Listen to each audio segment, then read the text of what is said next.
semuanya, balik lagi dengan saya, Krisela Yulisti Sugianto. Bagi kalian yang baru datang ke channel saya, selamat datang.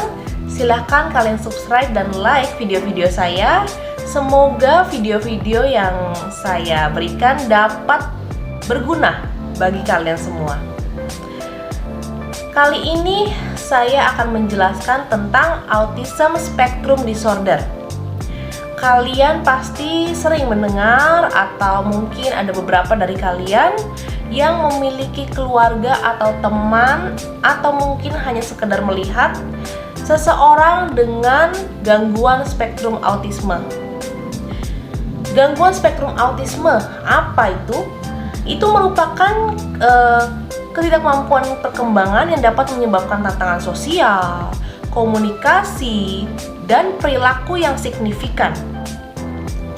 Seringkali tidak ada perbedaan pasti tentang bagaimana kita membedakan orang autisme dengan orang-orang lain.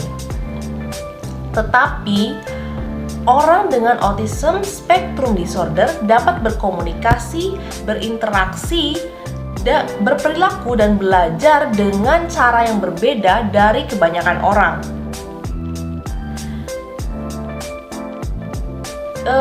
Ada beberapa orang dengan autism spectrum disorder membutuhkan banyak bantuan dalam kehidupan sehari-hari. Tetapi ada juga beberapa yang tidak perlu atau mungkin hanya memerlukan lebih sedikit bantuan. Apa sih tanda dan gejala dari gangguan spektrum autisme itu?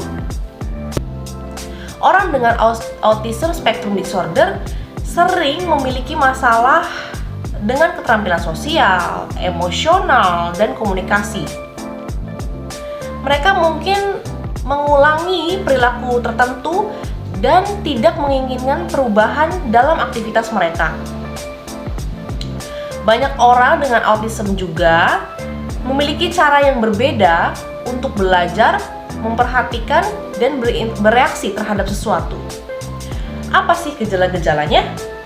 Pertama, mungkin orang dengan autism tidak menunjuk pada objek yang mereka minat atau untuk menunjukkan minat. Contohnya, mungkin kebanyakan anak saat melihat pesawat di atas, mereka akan menunjuk kepada pesawat itu, tetapi tidak dengan anak-anak autism spectrum disorder. Lalu tidak melihat benda ketika orang lain menunjuk kepada sesuatu benda. Contohnya, ada orang yang menunjuk kepada menunjukkan pesawat. Itu pesawat, seperti itu. Tetapi anak-anak dengan spektrum disorder mungkin tidak akan melihat ke atas. Lalu kebanyakan mereka menghindari kontak mata dan ingin sendirian.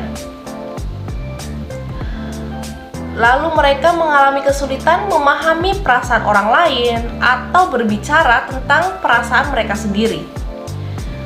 Lalu selanjutnya memilih untuk tidak dipeluk atau mungkin dipeluk hanya ketika mereka mau, di mana biasanya anak-anak selalu ingin dipeluk ya oleh orang tuanya, seperti itu.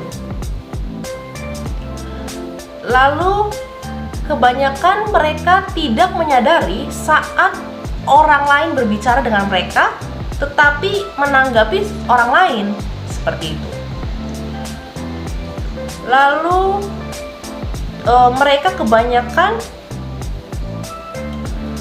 mengulangi tindakan yang berulang-ulang.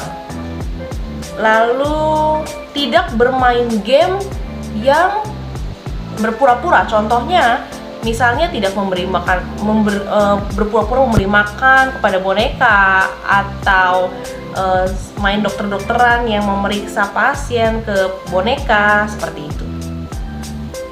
Lalu karena mereka tidak menyukai perubahan, mereka akan mengalami kesulitan beradaptasi ketika rutinitas berubah. Lalu mereka mungkin sangat tertarik kepada orang lain, tetapi tidak tahu cara berbicara, bermain, atau berhubungan dengan orang lain. Maka itu kita sering menemukan bahwa anak-anak dengan autism biasanya sendirian, seperti itu. Lalu mereka memiliki reaksi yang tidak biasa terhadap bau, rasa, tampilan, atau suara. Jika kalian menemukan anak-anak dengan ciri-ciri seperti ini, atau mungkin kalian yang punya anak menyadari ada sebagian besar dari ciri-ciri tersebut ada pada anak kalian atau sepupu kalian atau keponakan kalian, mungkin bisa jadi mereka memiliki autism spectrum disorder. Untuk itu mungkin kalian bisa membawa anak tersebut kepada dokter untuk memeriksa lebih lanjut, dan untuk diagnosis dari autism spectrum disorder ini kadang dapat dideteksi pada umur 18 bulan atau mungkin lebih dini, tetapi biasanya seringkali ditemukan pada umur 2 tahun, mulai dari 2 tahun. Untuk itu, yuk kita aware dengan lingkungan sekitar. Untuk ya bagi yang kita menemukan anak-anak dengan autism spectrum disorder, kita harus lebih peduli kepada mereka dan membantu mereka untuk beradaptasi dengan lingkungan sekitar. Semoga video kali ini dapat bermanfaat bagi kalian semua. Terima kasih semuanya.